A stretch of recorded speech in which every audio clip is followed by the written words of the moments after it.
দুনিয়ার এক সময় আসবে যখন মানুষ সত্য আর মিথ্যার পার্থক্য ভুলে যাবে। অন্যায় হবে স্বাভাবিক বিষয়, আর ন্যায় হবে অচেনা। মানুষ নামাজ ভুলে যাবে, আল্লাহর কথা ভুলে যাবে। শাসকরা হবে জালিম, ধনীরা হবে অহংকারী, গরিবরা হবে অসহায়। চারদিকে থাকবে ফিতনা, যুদ্ধ, হিংসা আর ভয়। এই সময় আল্লাহ তার বিশেষ একজন বান্দাকে পাঠাবেন। তিনি হলেন ইমাম মাহদী আলাইহিসসালাম। কেউ জানে না তিনি ঠিক কবে আসবেন, শুধু আল্লাহ জানেন। তবে হাদিসে বলা আছে, যখন পৃথিবী জুলুমে ভরে যাবে তখনই তার আগমন হবে। তিনি হবেন রাসূলুল্লাহ সাল্লাল্লাহু আলাইহি ওয়াসাল্লামের বংশধর, হযরত ফাতিমা রাদিয়াল্লাহু আনহায়ের সন্তানদের মধ্য থেকে। তার নাম হবে মুহাম্মদ, পিতার নাম হবে আবদুল্লাহ। তার চেহারা হবে সুন্দর, কপাল প্রশস্ত, নাক সামান্য উঁচু। শুরুতে তিনি সাধারণ মানুষ হিসেবেই জীবন কাটাবেন। তিনি কখনো নেতা হতে চাইবেন না, তিনি লুকিয়ে থাকতে চাইবেন। কিন্তু আল্লাহর পরিকল্পনায় একদিন মক্কায় কাবা শরীফের কাছে কিছু নেক মানুষ তাকে চিনে ফেলবে। তারা বুঝবে এই লোকটাই সেই প্রতিশ্রুত মাহদী।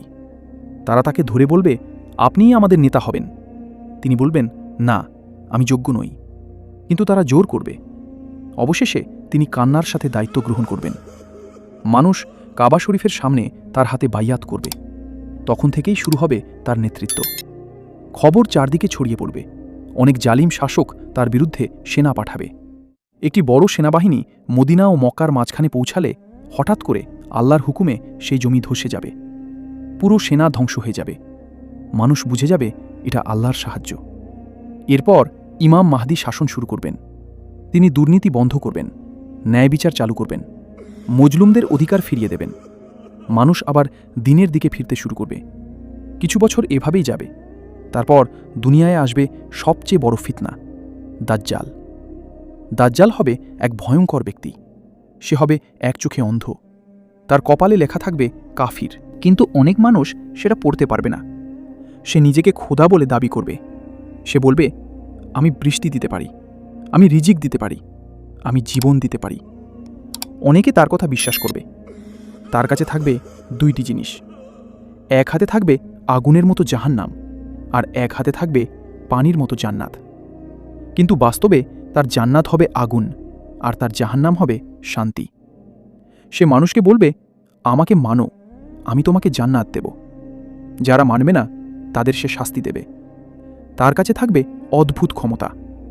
সে আকাশকে বলবে, বৃষ্টি বর্ষণ করো, বৃষ্টি হবে। সে জমিকে বলবে, ফসল ফলাও, ফসল হবে। অনেক দুর্বল ইমানের মানুষ তার পেছনে যাবে। সে পুরো পৃথিবী ঘুরে বেড়াবে।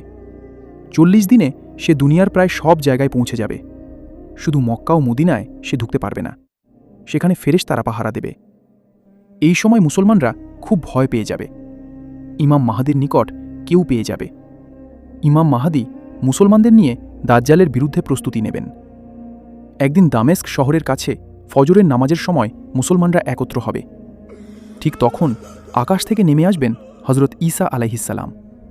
তিনি সাদা পোশাকে ফেরেশতাদের ডানায় ভর করে নামবেন। সবাই অবাক হয়ে যাবে। ইমাম মাহদী তাকে বলবেন, আপনি নামাজ পড়ান। ঈসা আলাইহিসসালাম বলবেন, না, তোমরাই নেতা, আমি তোমাদের পেছনেই নামাজ পড়ব। তিনি ইমাম মাহদীর পেছনে দাঁড়িয়ে নামাজ পড়বেন। এরপর ঈসা আলাইহিসসালাম বলবেন, চলো এখন দাজ্জালের মুখোমুখি হই। তারা সবাই বের হবে। দাজ্জাল তখন ফিলিস্তিনের লুদ নামক স্থানের কাছে অবস্থান করবে।